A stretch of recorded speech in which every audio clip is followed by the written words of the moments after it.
출애굽기 3장 5절에서 6절입니다. 출애굽기 3장 5절에서 6절입니다. 하나님이 이르시되 가까이 오지 말라. 내가 선 곳은 거룩한 땅이니 내 발에서 신을 벗으라. 또 이르시되 나는 내 조상의 하나님이니 아브라함의 하나님, 이삭의 하나님, 야곱의 하나님이라. 모세가 하나님 뵙기를 두려워하여 얼굴을 가리매. 아멘. 말씀 제목은 항복으로부터 시작되는 신앙입니다. 항복으로부터 시작되는 신앙입니다. 우리가 신앙생활 할 때 아주 중요한 게 뭐냐면 우리의 영혼을 아주 부드럽게 만드는 겁니다. 우리의 영혼을 부드럽게 만든다는 말을 좀 더 풀이하면 우리의 마음이 부드러워져야 됩니다. 그러니까 우리 일상의 삶 속에서 우리는 자주 찬양에 노출되어야 되고, 그리고 하나님의 말씀에 노출되어야 되고, 또 우리가 하나님과 친밀한 교제를 나누는 기도 가운데 계속 있을 때 우리의 영혼이 아주 주님 앞에 부드러워집니다. 마음이 부드러워지면 우리는 하나님과의 관계 속에서 우리는 언제든지 하나님이 원하시면 내가 항복할 준비를 합니다. 그러나 반대로 우리 영혼이 딱딱해지고 굳어지고 우리 마음이 강팍하기 시작하면 우리는 하나님과의 관계 속에서 결코 지혜하지 않고 하나님과 이제 일종의 맞짱을 뜨려고 하는 그런 행동들을 하게 됩니다. 그러면서 하나님은 우리를 다루실 때 우리의 고집을 꺾듯이 주님이 아주 아집과 고집을 꺾기를 원합니다. 그러나 좀처럼 인간은 그 고집이 꺾여지지 않고 아직도 잘 꺾여지지 않는 게 인간입니다. 그런 의미에서 하나님은 우리에게 찾아오셔서 우리의 아집과 고집을 꺾고 그리고 기꺼이 우리가 하나님 앞에 항복하는 사람이 되도록 만듭니다. 그래서 우리는 하나님 앞에 부들부들하는 사람이 되어야 돼요. 경직되고 딱딱한 사람이 되면 안 됩니다.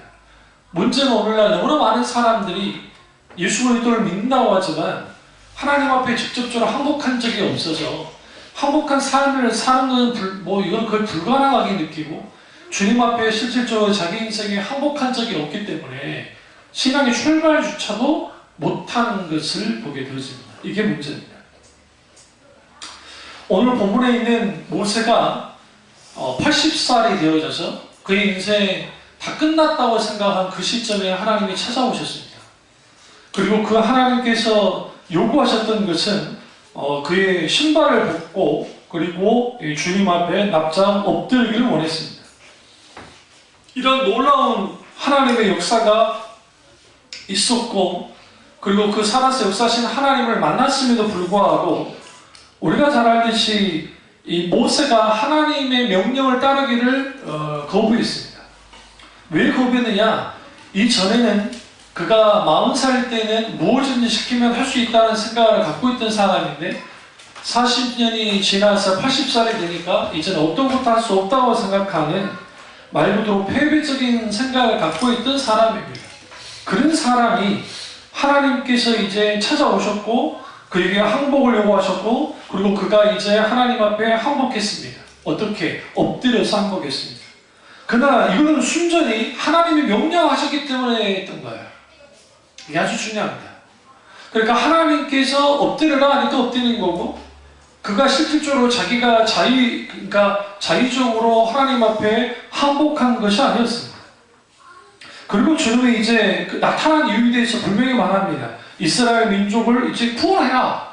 내가 아브라함과 약속한 바를 지키기를 원한다고 말씀하시고 구체적으로 주님이 어떻게 일들을 이루실지에 대해서 분명히 말씀합니다. 이웃으로 부족했는지 모세가 이렇게 말합니다. 너희 조상의 하나님이 나를 보냈다고 한다면 그의 이름이 무엇이나 물을 건데 그럼 내가 뭐라고 대답하겠습니까? 라고 이제 그가 질문을 던집니다. 그러자 뜻밖에도 하나님이 하나님의 스스로의 이름을 밝힙니다. 그게 14절입니다. 나는 스스로 있는 자니라. 이게 이제 여호와 혹은 야훼라고 이제 말하기도 하는데요. 그 하나님께서 스스로 있는 자로 주님이 이제 자기 자신을 계시하십니다. 그리고 15절에 다시 한번 반복하기를 너희 조상의 하나님 여호와 곧 아브라함의 하나님, 이삭의 하나님, 야곱의 하나님께서 나를 너희에게 보내셨다 하라. 이는 나의 영원한 이름이요 대대로 기억할 나의 뭐니라 칭호니라 라고 말씀하셨어요. 그리고 그 주님이 이전에 여호와 하나님인 것을 그에게 드러내셨습니다. 우리 여기서 일련의 과정에서 뭘 볼 수 있냐면 하나님 앞에 항복해야 될 사람들이 하나님 앞에 항복하지 못하는 근본적인 이유가 있습니다. 그것은 우리가 어떤 영적인 경험을 많이 하지 않아서 항복하지 않는 게 아닙니다. 왜냐하면 모세가 엄청난 하나님을 경험했습니다. 실제로 하나님을 만났습니다. 실제로 하나님의 육성을 들었습니다. 실제로 불을 타는 호렙산 떨기나무에 있어 불붙은 그 불을 봤습니다. 그리고 거기에서 엎드렸습니다. 그리고 그 하나님의 음성을 들었습니다. 그리고 하나님의 위대한 계획을 들었고 알았어요. 그러나 그 자신은 도저히 하나님의 명령을 따르기를 원치 않았어요. 그러나 워낙 갑자기 당한 일이라 그가 순종 아닌 순종을 하고 이제 이집트를 향해 이제 서서히 걸어가기 시작했습니다. 4장을 보시면 4장 1절에 모세가 대답하여 이르되 그러나 그들이 나를 믿지 아니하며 내 말을 듣지 아니하고 이르기를 여호와께서 내게 나타나지 아니하셨다 하리이다 라고 말합니다. 왜 이렇게 말했을까요? 자신이 없는 거예요. 자신이 없는 거예요. 오늘날 많은 사람들이 하나님 앞에 항복하지 않는 이유는 그가 자신감이 넘치기 때문에 항복하지 않는 사람도 있겠지만 많은 사람들이 하나님 앞에 항복하지 않는 것은 자괴감에 빠진 경우가 많아요. 영적으로 빈별한 실패, 그리고 영적으로 더욱더 회복되지 못하고, 그러니까 그 자괴감에 빠지니까 이제 이거는 순전히 뭐냐, 하나님 들으라고 하는 말이에요. 그들이 그렇게 말할 겁니다는 핑계에 불과하고 뭐라 할 겁니까? 그러니까 하나님은 어떤 하나님이에요? 걱정하지 마, 내가 지팡이 줄게 이럽니다. 이게 환장할 일입니다. 지팡이 구한 거 아닌데 지팡이 주셨어요. 이 지팡이는 능력의 지팡이가 아닙니다. 그냥 지팡이일 뿐이에요. 근데 왜 지팡이가 중요하느냐? 고대 시대의 지팡이는 여러 의미가 있습니다. 하나는 목자의 손에 있는 지팡이는 말 그대로 뭐예요? 목자의 지팡이입니다. 근데 여러분 여기 여러분 저기 뉴스나 아니면 다큐 같은 데 보면 이집트 이제 파라오 무덤 같은 데 보면 이렇게 지팡이 같은 이렇게 하고 있는 거 있죠. 이 동그랗게 이렇게 저기 휘어져가지고 하는 지팡이 하나 이렇게 딱 양쪽으로 잡고 있는 거 보셨죠? 그게 이제 작은 지팡이인데 이게 홀이라는 홀. 이게 왕권을 상징합니다. 하나님이 지팡이 주시면서 두 가지 의미예요. 하나는 모세 너는 이스라엘의 목자가 되라 라는 의미로서 지팡이를 주셨고, 또 하나는 내가 너와 함께 한다고 하는 증표예요. 다시 말하면 하나님의 권능이 너와 함께 한다는 것을 드러내기 위해서 주님이 지팡이를 주셨습니다. 그리고 그 지팡이를 이제 받았습니다. 그리고 이제 또 하나 증거를 여러분 이제 손을 여기 가슴에 이렇게 나쁘게 생겼다가 또 다시 이게 치유되는 그런 표적을 주님이 이제 하셨죠. 그리고 난 다음에 그가 이제 10절을 보시면 아주 꺾이지 않습니다. 모세가 여호와께 하되 오주여, 보세요, 같이 보세요. 성경 볼 때 같이 보셔야 돼. 4장 10절에 본래 말을 잘 하지 못하는 자니이다.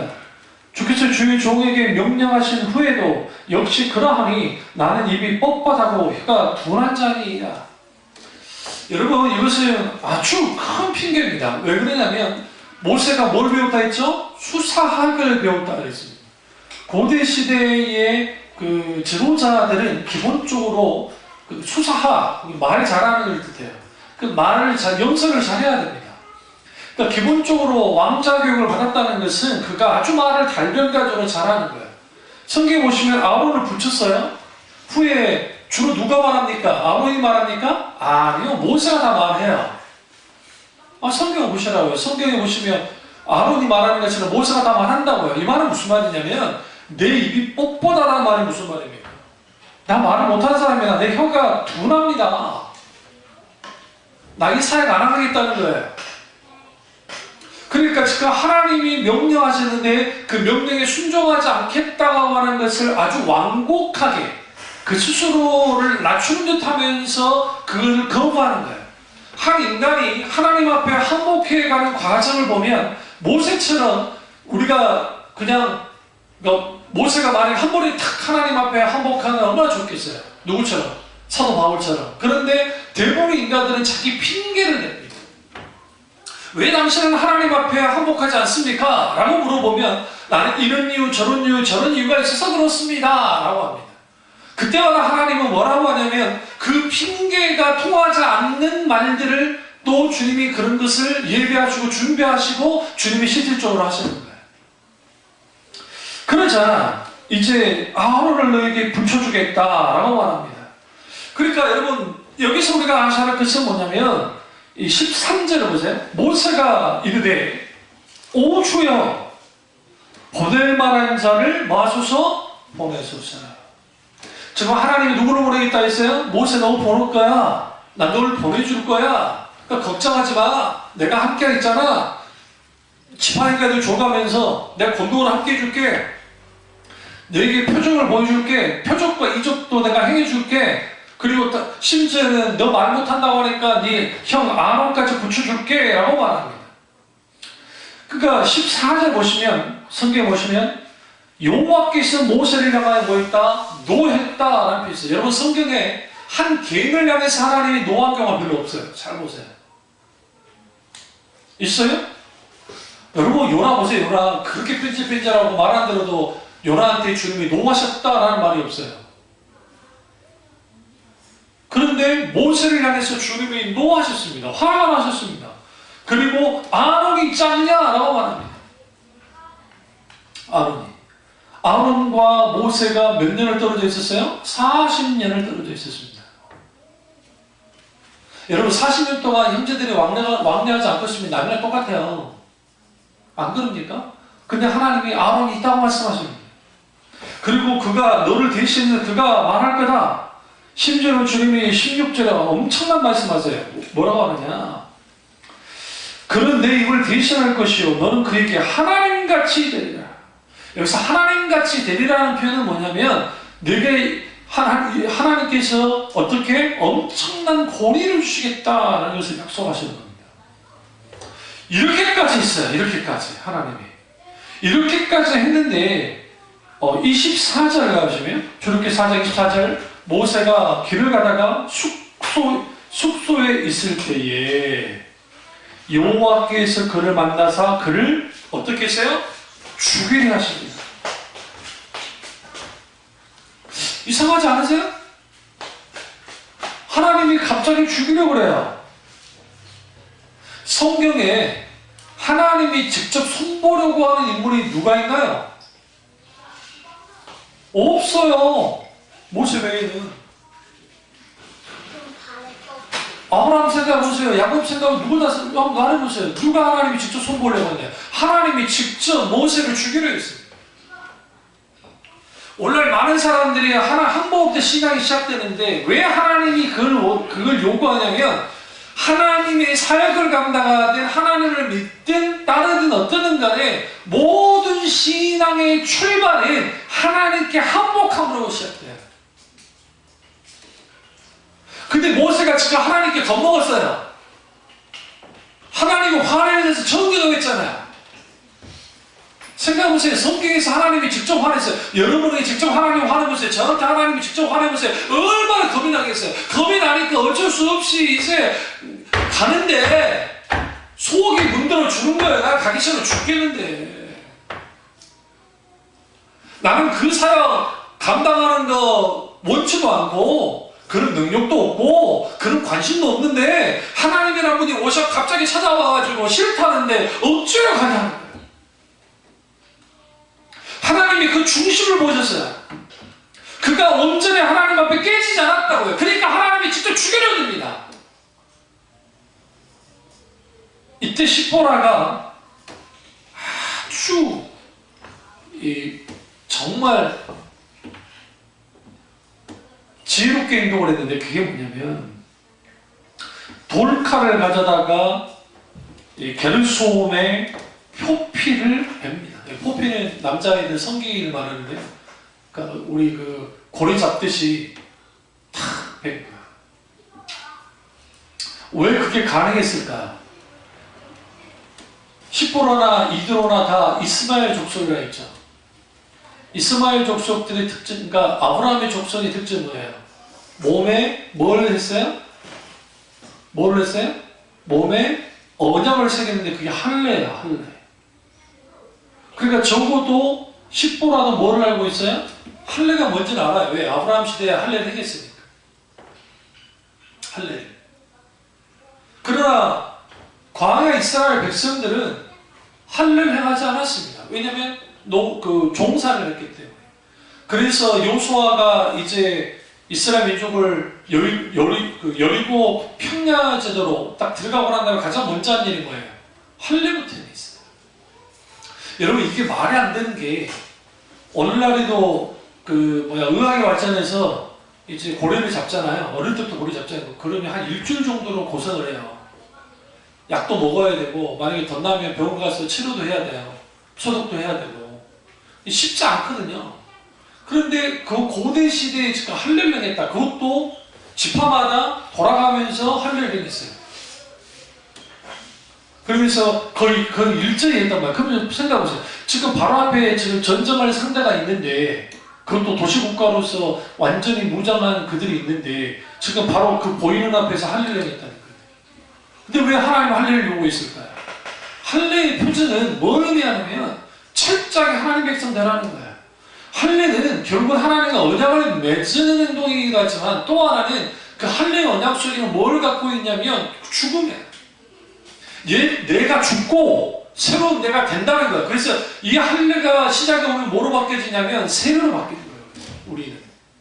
우리에게서는 세례가 마치 구약의 할례와 비슷한 거예요. 그런데 이게 몸의 할례를 받아봤자 아무 의미 없는 거예요.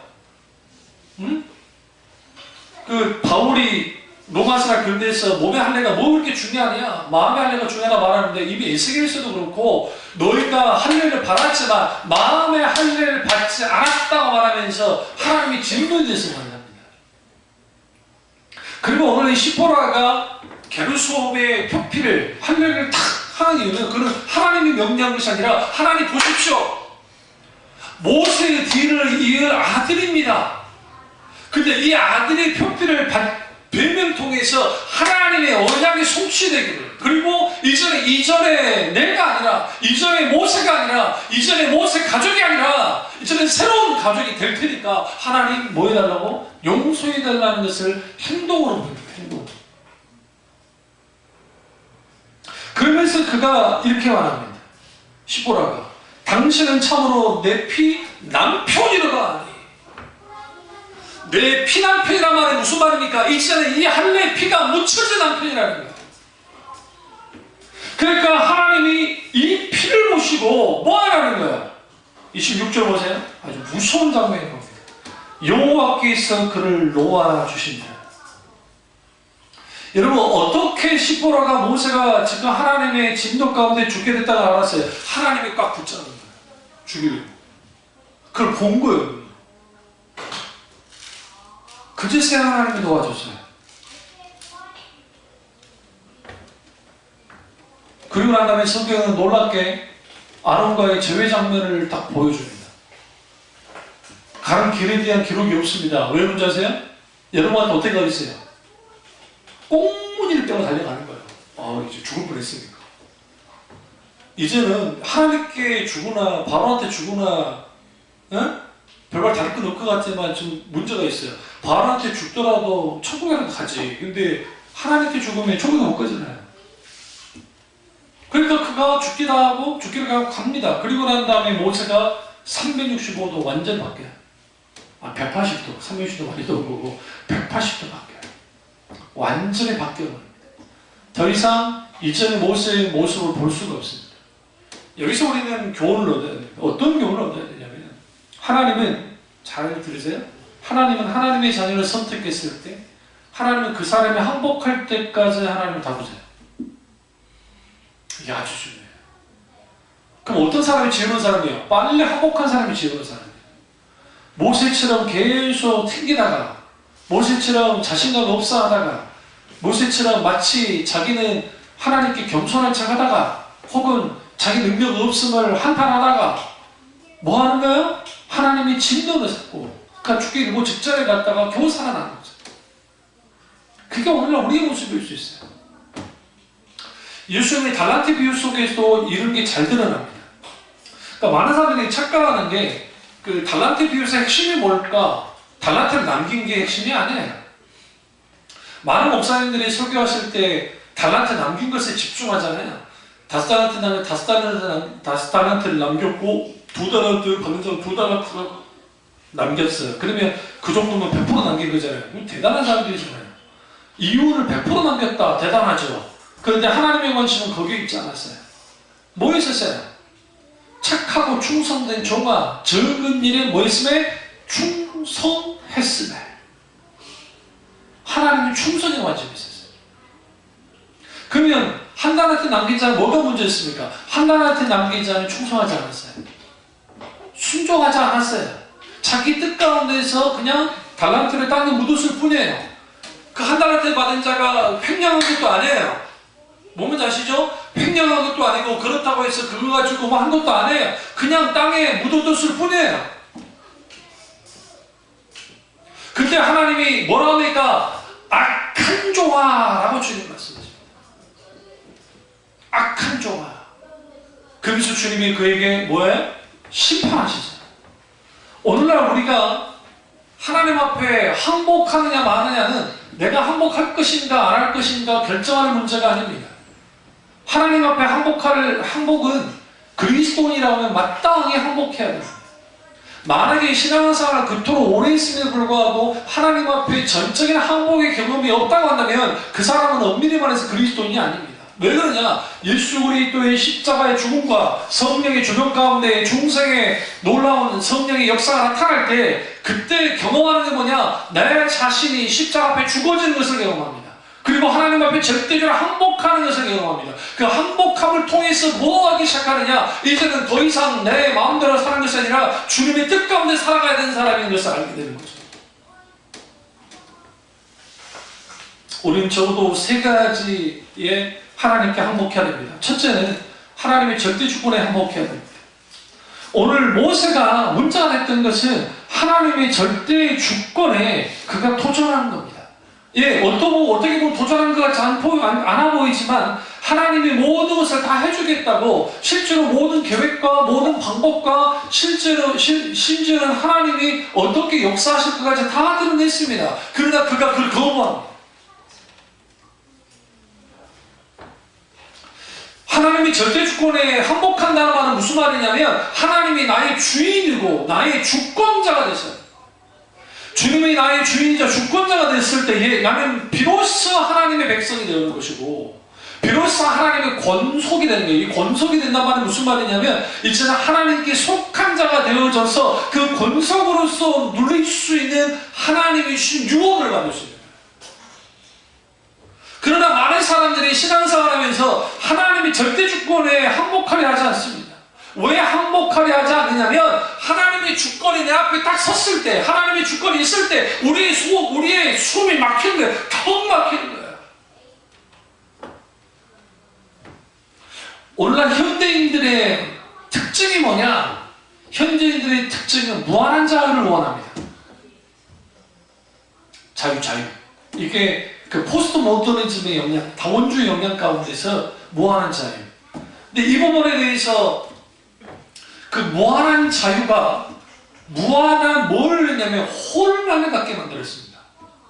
그러다 보니까 이제는 예수님을 믿긴 믿어요. 교회를 다니긴 다녀요. 그러나 자기들의 기준이 하나님의 말씀이 아니고 자기들이 생각하는 그 교회의 전통, 그 교회 목사가 갖고 있는 신학적인 배경, 그리고 그 교회만에 있는 신앙적인 분위기, 그리고 그 시대마다 있게 되어지는 그 신앙적인 어떤 그런 것들, 그런 것들을 짬뽕을 시켜서 마치 그것이 신앙인 양 그걸로 가지고 신앙생활을 하는 거야. 근데 그 자리에 하나님의 절대 주권이 자리 잡을 자리가 없어요. 뭐만 있어요? 내가 원하는 대로, 내 마음대로. 일명 사사시대의 신앙 패턴이 그대로 있게 되는 거예요. 그들이 자기가 생각하고 자기가 원하는 대로 모든 걸 해나가는 거지. 오늘날 우리가 하나님 앞에 우리 하나님의 절대 주권 앞에 우리가 항복해야 되는데 그걸 왜 그러면 항복하지 못하느냐? 그것은 우리 옛 사람이 여전히 살아있기 때문에. 옛 사람이 살아있다는 것은 결국은 내가 주인인 것이 살아있는 거예요.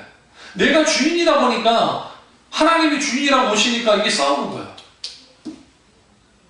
그나마 여기서 갈등이라도 하는 사람은 괜찮은 사람이에요. 뭔지 아시죠? 갈등조차도 하지 않아요. 어차피 하나님과 나는 뭐예요? 다른 국밥이기 때문에 굳이 갈등하지 않습니다. 그리고 하나님의 절대 주권은 어디 영역에만 딱 집어넣냐면 소위 말하는 그들이 말하는 신앙의 영역에만 딱 잡아요.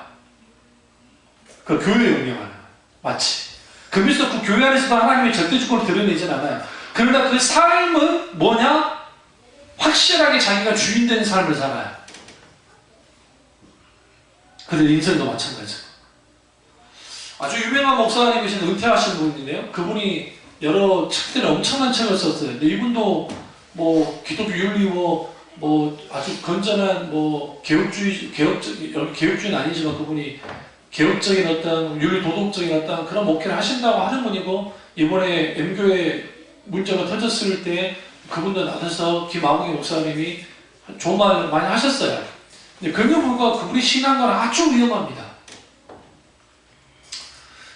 그분이 쓴 책이 있는데 어떤 책이라 말하지 않겠습니다만 그 책 가운데 그런 내용이 있었어요. 그러니까 하나님 앞에 11조를 드리는 거 당연히 11조 드리는 것이다. 그까지는 뭐라 하겠어요.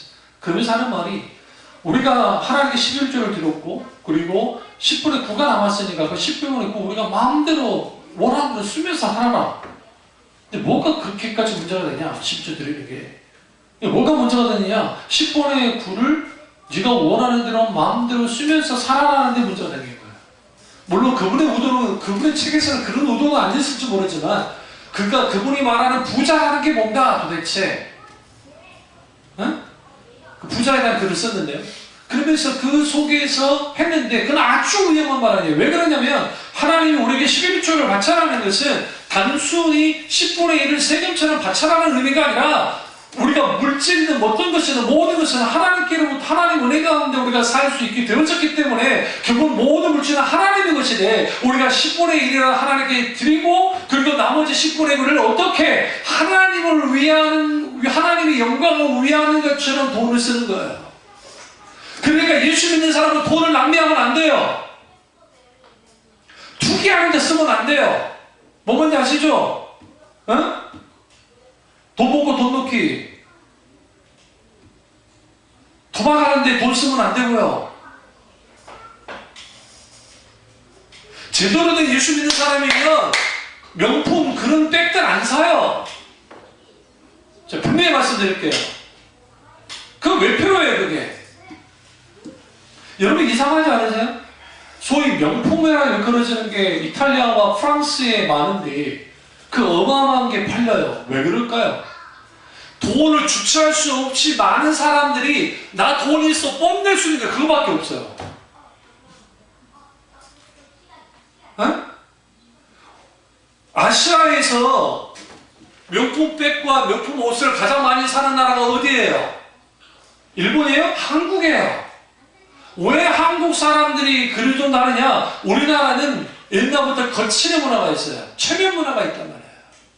그 체면 문화가 있다 보니까 자기 과시적인 게 있어요. 과시적인 거. 여러분 주인발 씨가 제가 그분이 은혜를 받았다니까. 세상에. 예수도 믿지도 않는 분에게 우리 윤발이 형이 영웅범수에 나올 때 나는 영웅범수에 보지도 않았어요. 왜? 영화가 아니라 생각했고. 나는 그때 누구한테 미쳐 있었어요? 이소룡과 그 다음에 우리 제키찬 형한테 미쳐있었기 때문에 성룡이 형한테 미쳐있었기 때문에 윤발이 형은 그것도 보지도 않았다고 갑자기 뭐 이수식인가 뭐 저기 뭔가 해가지고 다 쐈는데 총 하나도 안 맞고 나 그건 말도 안 된다는 생각했으니까. 근데 그 윤발이 형이 7천 몇 억을 있는데 기부한다고 했잖아요. 완전히 기부한 건 아니고 지금 자기 통장이 있는데 그걸 내가 잠깐 보관한 것 뿐이다가 있어요. 근데 근데 돈 올라가고 문제 아세요? 한 달 용돈이 11만 원이래요. 그분이요, 그 형님이, 예? 나보다 형님이니까, 그 형님이, 그 윤발이 형이 버스 타고 다닌대요. 여러분, 그분이 버스 타고 다닌대요. 우리나라 배우들 중에 그런 배우 있습니까? 없잖아요. 얼마나 멋집니까? 그러나 다른 사람들은 다 박수 치지만 박수 치지 못하는 사람이 몇 명 있어요. 누군지 아세요? 윤발이 형 애들이요. 가족. 마누라랑 애들. 얼마나 죽어야 될지 모르지만 사무도 않고 지가 만들어.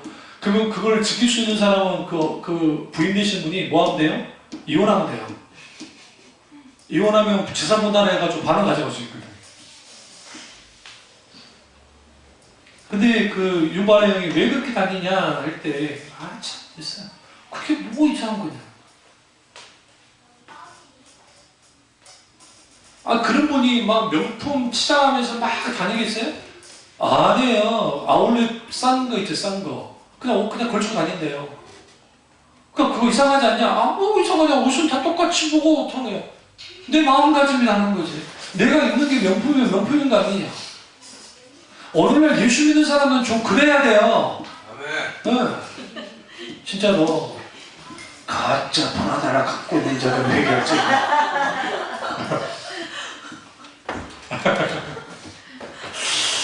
근데 그래서 합디다. 예쁘게 합디다.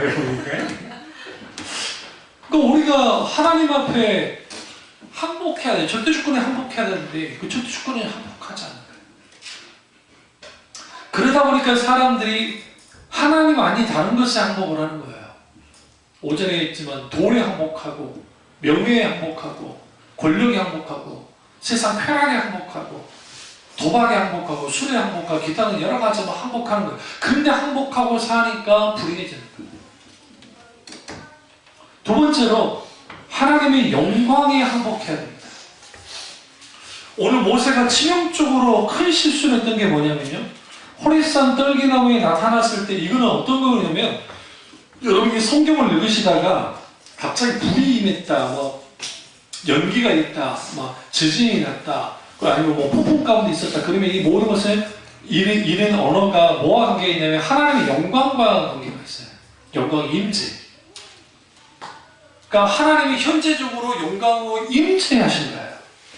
임재하셨는데 모세가 뭐 했느냐? 그 하나님의 영광에 항복하지 않은 거예요. 네. 그러다 보니까 이제 그게 문제가 생겼는데 뭐가 문제가 생기냐면 이거예요. 그 적당한 종교적 체험을 했어요. 영적 체험을 했는데 하나님 앞에 항복하지 않잖아요. 그러면 그 영적 체험이나 소위 말하는 막 그런 것들이 독이 돼요. 독이. 그러니까 오늘날 가장 큰 문제는 뭐냐면 뭐 종교적인 체험도 하고 여러 가지 막 경험도 하고 말씀에 대한 좀 깨달음도 있었고 했던 사람들이 하나님의 영광 앞에서 온전히 하나님 앞에 항복하지 못하면 어떻게 되느냐? 그 하나님과 평행선을 달려요. 오늘 하나님이 화냈던 이유는 딱 하나예요. 평행선을 달렸어요. 계속. 하나님 이거 해라고 모세는 하는 짓 하지만 안 하고 계속 가는 거예요. 이 평행선을 달리다 보니까 이 평행선을 달리면 여기에 뭐가 생겨요? 하나님과 나 사이에 거리가 생기죠. 그 거리가 생기면 그 거리가 생긴 만큼 하나님과의 거리가 멀어져요. 그리고 하나님과의 거리는 잘 들으세요. 마음으로부터 거리가 멀어져요. 몸은 후회해요. 하나님의 마음으로부터 거리가 멀어지잖아요. 그러면 무슨 일이 벌어지냐면, 잘 들으세요. 우주가 엄청나게 크죠. 네? 우리가 상상할 수 없을 만큼 크잖아요. 지금 암흑물질에 대해서 하려고 지금 하는데, 지금 중국에서 무슨 프로젝트를 했냐면 인공달을 쏜답니다. 인공달. 이거는 그 선진국들도 했다가 실패했던 거예요. 2020년도까지 인공달을 쏴서, 이게 이제 인공달을 쏜다는 게 아니라 엄청난 직경이 큰 반사판을 쏴가지고 그 궤도에 또 올리는 거예요.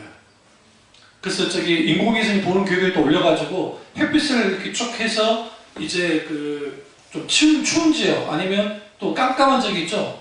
중국 같은 경우 그 산간 지역 그런 지역에 있다가 쏘는 거예요. 그러면 지금 현재 달빛보다 10배 정도 빛나는 그 밝은 게 쭉 되는 거예요. 여러분 우리나라 어떤 나라인 줄 아십니까? 인공 태양을 세계에서 거의 뭐 첫 번째로 완성했던 나라예요. 우리나라. 이거 실험만 할 수 있습니다. 이거 거의 다 만들었어요. 이제 실험과 단계까지 가면 돼요. 그 인공 태양이 뭐냐? 우리 만약 핵전쟁 때 만약 핵전쟁 나가지고 태양이 막 갇혀볼 수 있죠.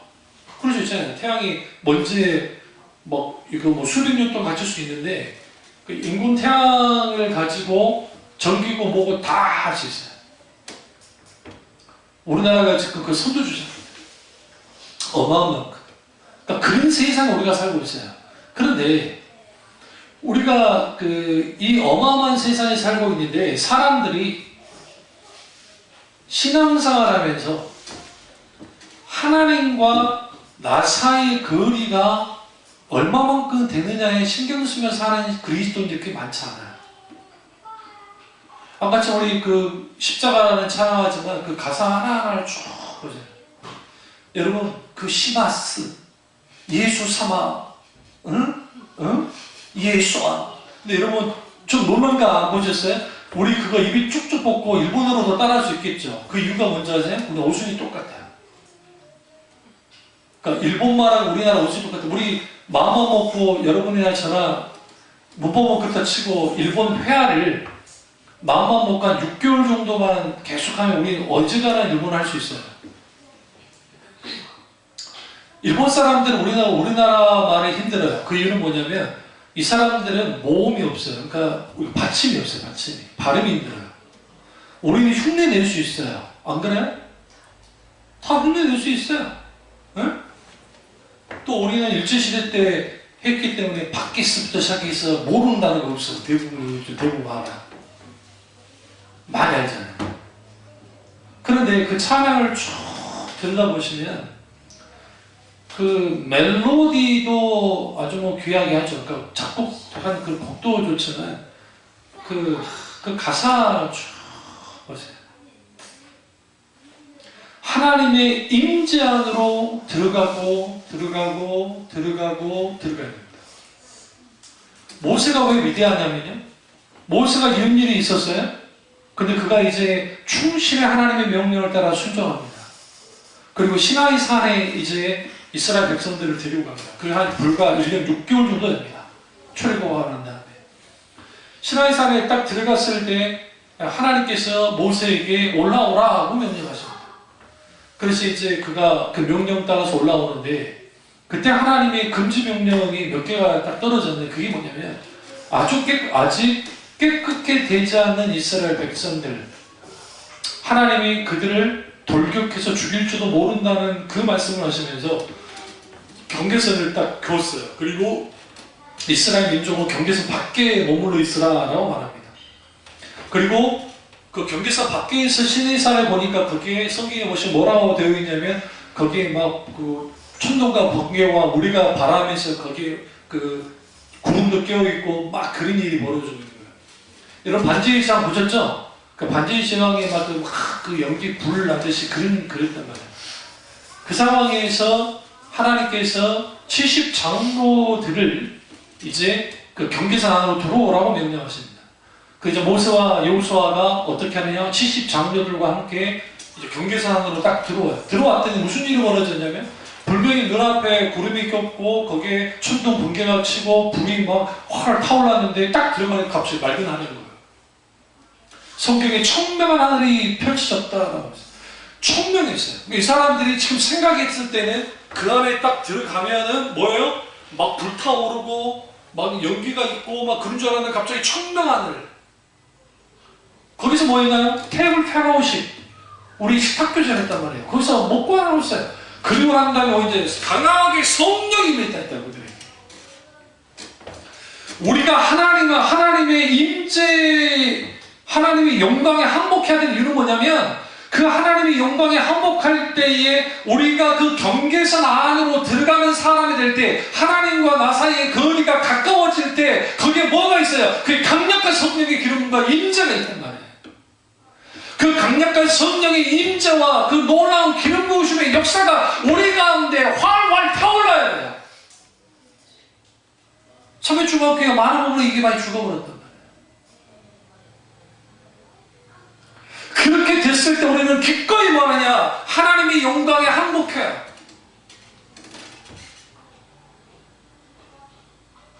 여러분 댁에서 애들 아무도 없을 때, 여러분 혼자 있을 때, 아까 그 찬양 같은 거 한번 탁 틀어놓고 TV 뭐 다 끄고, 그렇다고 집을 깜깜하게만 안 돼요? 그럼 좀 우울증에 빠지니까 안 돼요. 그리고 마구니가 튼하니까 안 되고, 분위기 그렇다 치더라도 그렇게 한 상태에서 한번 쭉 틀어놓고 한번 그 가사라고 쭉 내보세요.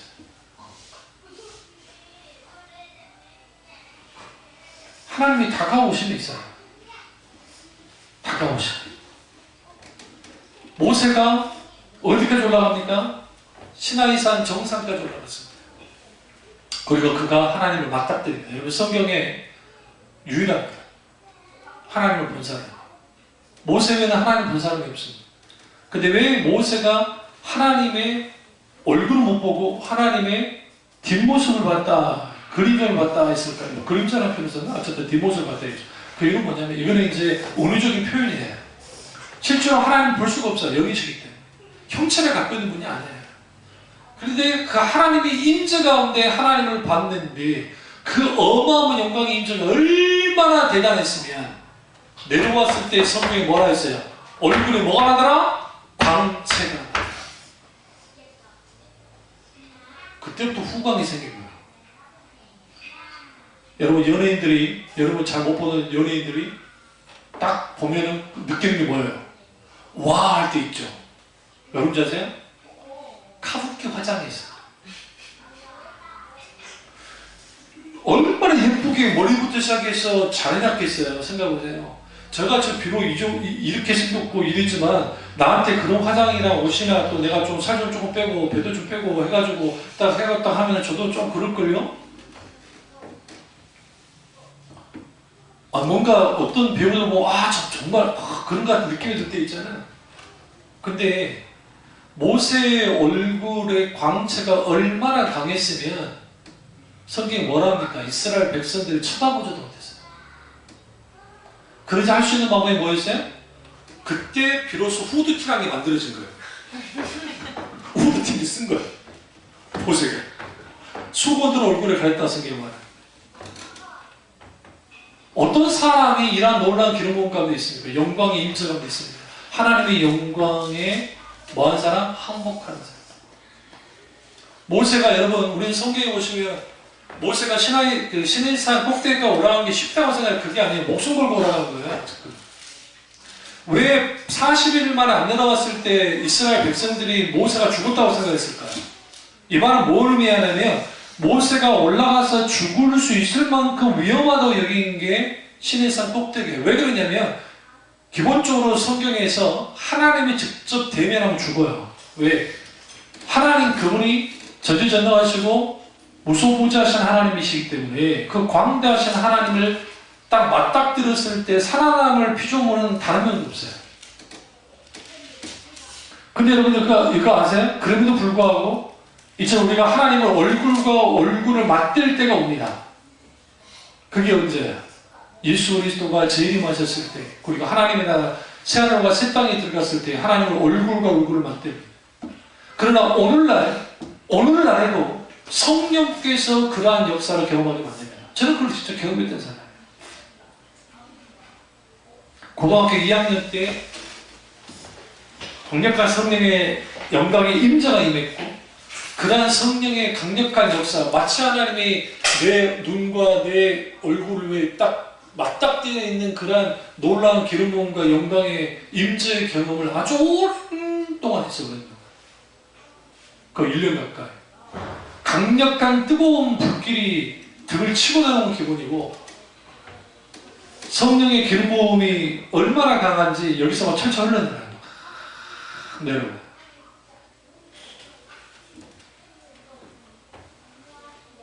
어머니가 와서 아파가지고 끙끙대고 있으면 안마해주면서 속으로 기도를 하면 그 다음날 멀쩡해졌어요. 하나도 아프지 않아요. 뭐 독감이고 뭘 했을 때 그러잖아요. 가서 이제 그 약 먹고 해야 되잖아요. 하나님이 놀랍게 치유해요. 그 외에도 강력한 성령의 놀라운 역사하심들이 함께 있어요. 그러니까 우리는 적어도 하나님의 영광에 항목해야 돼요. 근데 그걸 가능하게 하는 것은 뭐냐면 하나님의 얼굴을 구하는 기도가 반드시 살아나야 됩니다. 하나님을 구해야 돼요. 여러분 덕기같이 싸같이 내가 드러났던 그 제이모시 포의 십자가 그냥 우리 좀 받아보자 틀어봤자 의미 없어요. 어떻게 해야 되느냐? 목사님의 말을 순종을 하고 그리고 하나님이 잠깐 묵상하면서 주님이 나와 함께 하시 만져달라. 그렇게 한번 틀어놓으세요. 그리고 가사 하나하나에 가만 쭉 보세요. 또 하나 좀 놀라운 게 있죠. 제50 치고 높이 올라가는 거 거의 없죠. 그 이유는 뭐냐면 일본 사람들이 고음을 잘 못 내요. 네? 우리 김현전 씨가 엔가인가? 그거 잘 불렀던 이유가 우리나라 사람들은 언어 자체가 잘 들려요. 그래서 세계적인 성악가들 중에 일본에도 좀 있긴 하지만 그냥 우리나라 친구들이 휩쓰는 이유가 우리 언어가 우리 언어는 그 발음을 못하는 언어도 없어요. 그러니까 특별하게 막 히브리도 우리가 F하고 P 발음을 영어 잘 못하듯이 독일어도 그런 발음들이 있는데 그거 현지에 살지 않는 사람 못하면 빼놓고는 대부분 우리 다 내릴 수 있어요. 우리 언어 자체. 근데 그 가사 그 곡이라는 얘기가 뭐 쉽잖아요. 그냥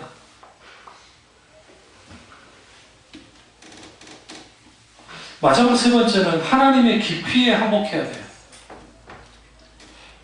여러분 하나님께 얼마나 매료되고 싶습니까? 모세가 하나님을 처음 만났을 때의 모세는 어떤 사람이냐면 어린 시절에 그 어머니로부터 배웠던 하나님을 만난 거예요. 근데 그 배웠던 하나님을 만나긴 했는데 어떤 면에서는 자기가 생각하는 하나님 아닐 수 있어요. 왜 그러냐면 하나님이 너무 질척거려요. 목사님 이단이시는 그런 만들고 여기 질척거린다는 말은 무슨 말이냐면 나 안 하겠다 하는데 계속 따라붙어가지고 하나님이 하는 거예요. 계속. 근데 그가 그의 삶 전체에, 그의 사역 전체에 함께 하신 하나님을 경험하기 시작합니다. 모세. 시편에 그 모세의 시편이 하나가 있는데 그 모세의 시편을 거기 보시면 하나님의 영광의 임재와 하나님의 크고 광대하심에 대해서 너무 잘 드러내고 있어요. 모세의 시편을 보시면.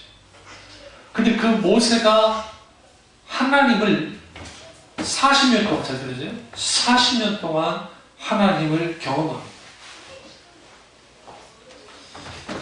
신앙 연조가 붙으면 붙을수록 하나님 경험이 많아져서 하나님을 더 깊이 만나고 하나님을 깊이 사랑하고 하나님을 깊이 알아야 돼요. 여러분 이런 사람들 짜증나지 않으세요? 이 사람 오랜 동안 내가 아는 사람이었는데 이 사람의 속을 잘 모르는 사람 있잖아요. 그럼 그 사람과 친해지나요? 절대로 안 친해집니다. 어느 정도 뭔가 좀 벽이 있는 것 같은 느낌이 들 때 그 사람들하고 잘 알지 않잖아요. 마찬가지로 우리가 하나님과의 관계가 그럴 수 있어요. 하나님을 깊이 만나고 경험하고 알고 사랑해야 돼요. 그러니까 나의 사랑이 내가 하나님을 사랑한다 할 때 그 사랑의 깊이가 어느 정도인지를 볼 필요가 있습니다. 여러분이 자녀를 사랑하는 만큼 하나님을 사랑해도 그건 대단할 겁니다.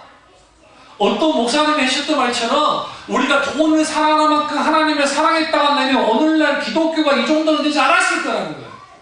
그 말은 틀린 말 아니에요. 절대로. 우리가 하나님을 사랑한다 할 때 그 사랑함이 깊이가 어느 정도냐. 이 부분을 사도 바울이 잘 말하고 있어요. 에베소서 한번 가보실까요? 에베소서 만들어봅니다.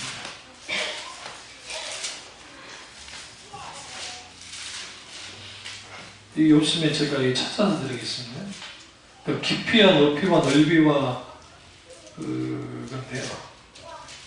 그 예수 그리스도 안에 있는 그 놀라운 있습니다. 그 세계가, 영적 세계가. 근데 그 세계 안에 딱 들어가 보면 그 그리스도 안에 있는 그 깊이와 넓이와 높이가 얼마나 대단한지 그 놀라운 하나님의 은혜가 있어요. 다음에 이거는 그 구절을 찾아드릴게요. 근데 이게 누구나 누릴 수 있는 게 아니에요. 이 중요한 거는. 그러니까 예수님을 아무리 오랫동안 믿는다 할지라도 그 사람들이 살아서 역사하시는 하나님을 깊이 경험하고 그리고 그 깊이 내 중심부터 하나님과 항복하지 않으면 그리스도 예수 안에 있는 그 세계, 그 그리스도의 세계, 그리스도 속에 있는 세계 안에 들어가지 못해요. 그러니까 얕은 물에서만 신앙생활 하는 거예요. 깊은 물에 들어가본 적이 없는 거예요. 깊은 물에 들어가본 적이 없기 때문에 신앙은 현저하게 가벼워요. 제가 지금 김남철 목사님 책 가운데 신학 공부 나는 이렇게 했었다라는 책이 이렇게 듣고 오는데요. 이 책이 워낙 비싸니까 안 팔려서 지금 3권까지 나와야 되는데 하나 나온 거 많았어요. 2018년도까지 3권이나 나오기를 이제 원했는데 생명의 말씀사에서 한 겁니다. 근데 그게 이제 가격이 한 권에 45,000원, 45,000원. 이렇게 듣고 있습니다. 근데 그 책을 읽으면서 내 자신을 부끄러웠던 게 뭐냐면, 목회하면서 숫자가 적은 거 그게 부끄러운 게 아니고, 그렇다고 이름을 날리지 못해서 부끄러운 게 아니라, 하나님의 사람들의 발자취를 쭉 보니까, 너무나도 하나님을 깊이 경험하고 알고 사랑했던 사람들의 모습이 보이는 거예요. 그분들 속에. 너무너무 사랑하는 거예요. 누가 시기할 만큼? 성령이 시기할 만큼. 성령이 그거 알죠? 성령이 시기할 만큼 사랑하신다. 여기서 시기라는 게 나쁜 의미의 시기는 아니에요. 여기서 말하는 거. 그렇게 사랑함이 있어요. 뭐에 항복하면요? 하나님의 깊이에 항복하는 거예요. 우리는 적어도 하나님을 묵상해라. 하나님 어떤 분일까? 여러분의 자녀들이 여러분 스스로가 하나님은 누구인가? 라고 질문을 던졌을 때 그것에 대해서 어떻게 말할 수 있습니까?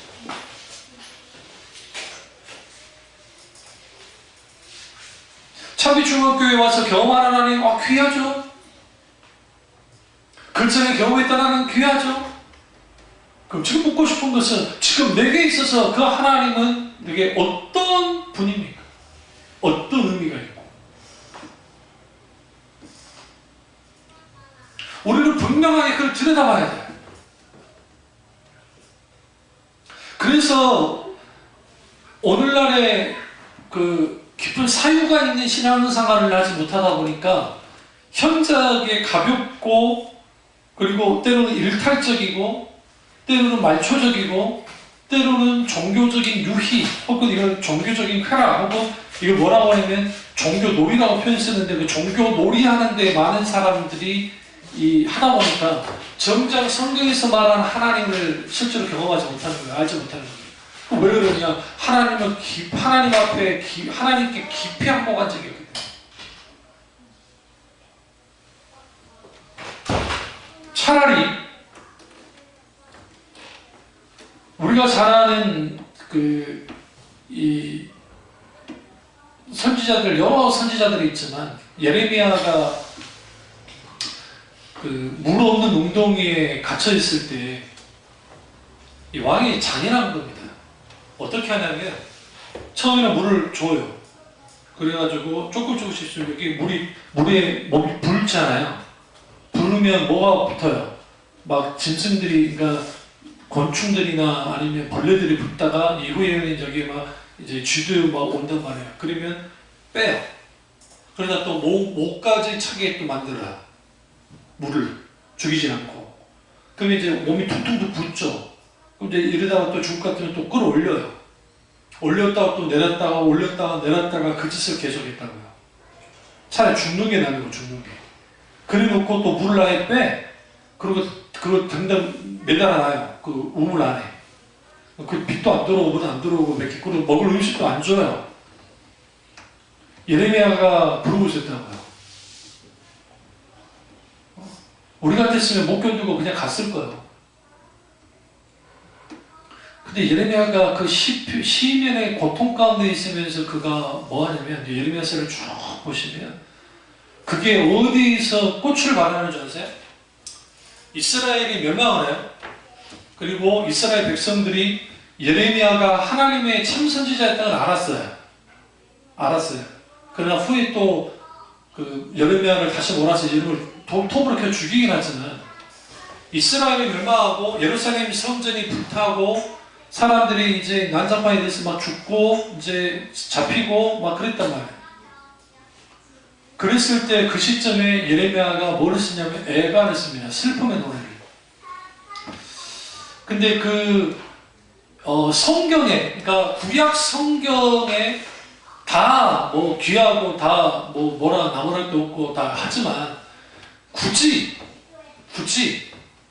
하나님의 마음을, 그 하나님의 이끌는 사랑을 드러낼 수 있는 그게 뭐가 있을까 하면 예레미야 애가입니다. 애가를 능가할 글이 없어요. 실제로 히브리 원저로 그 애가를 읽으면 다 옵니다. 지금 현재 있는 이스라엘 사람들 히브리 원저도 읽다 울어요. 왜 웃냐면, 비참하게 죽어버린 이스라엘 백성들 때문에 울기도 하지만 거기에 처절하게 담겨있는 하나님의 사랑이에요. 애달파는 하나님의 사랑. 그것을 예레미야가 어떻게 하느냐? 충분히 담습니다. 그 힘이 어디서 왔을까요? 갇혀서, 왕의 뒤에 뜰에 갇혀서 죽고 싶어도 죽지 못하는 그런 고통을 느끼면서, 거기서 뭐 했겠어요? 원망했겠어요? 그럴 수도 있겠죠. 뭐 했겠어요? 하나님을 구하지 않았겠어요? 하나님 얼굴을 구하지 않았겠어요?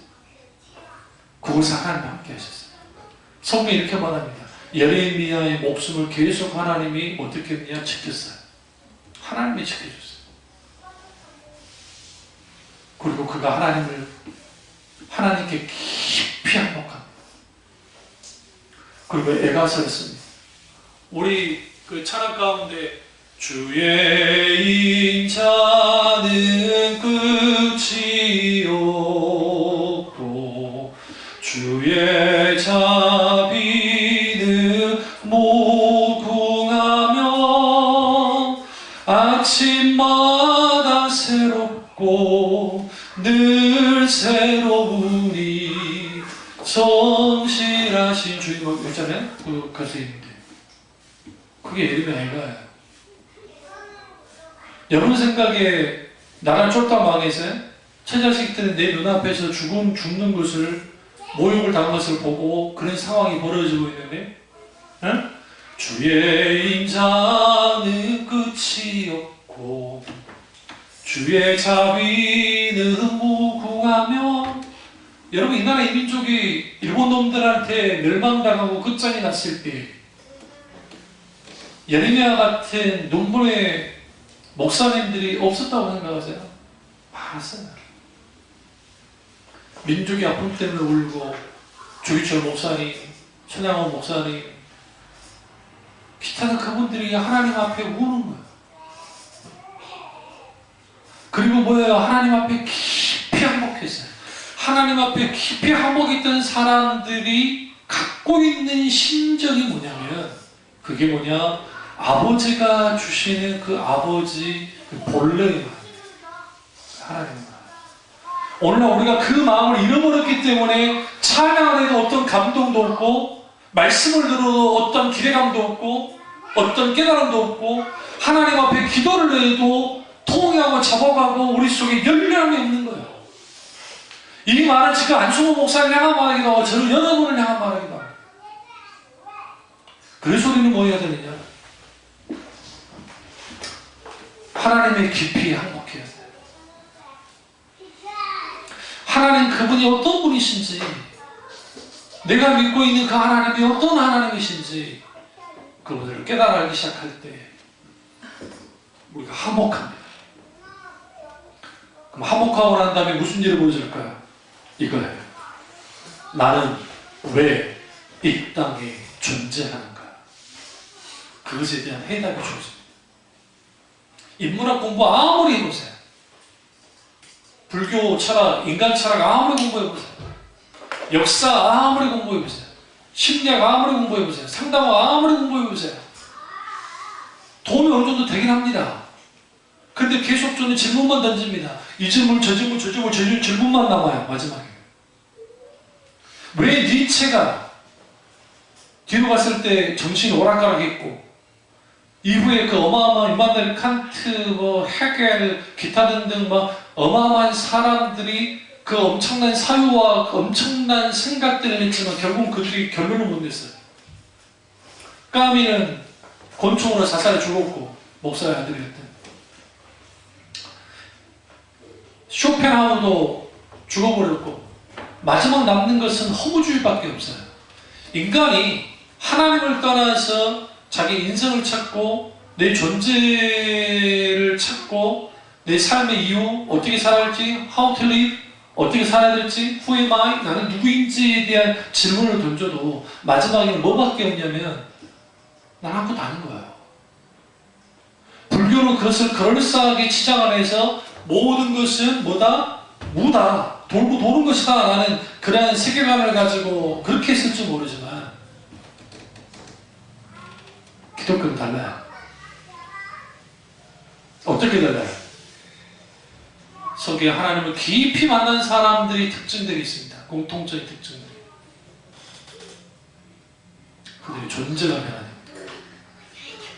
그들의 존재 이유가 바뀝니다. 그들의 인생의 목적이 바뀌었습니다.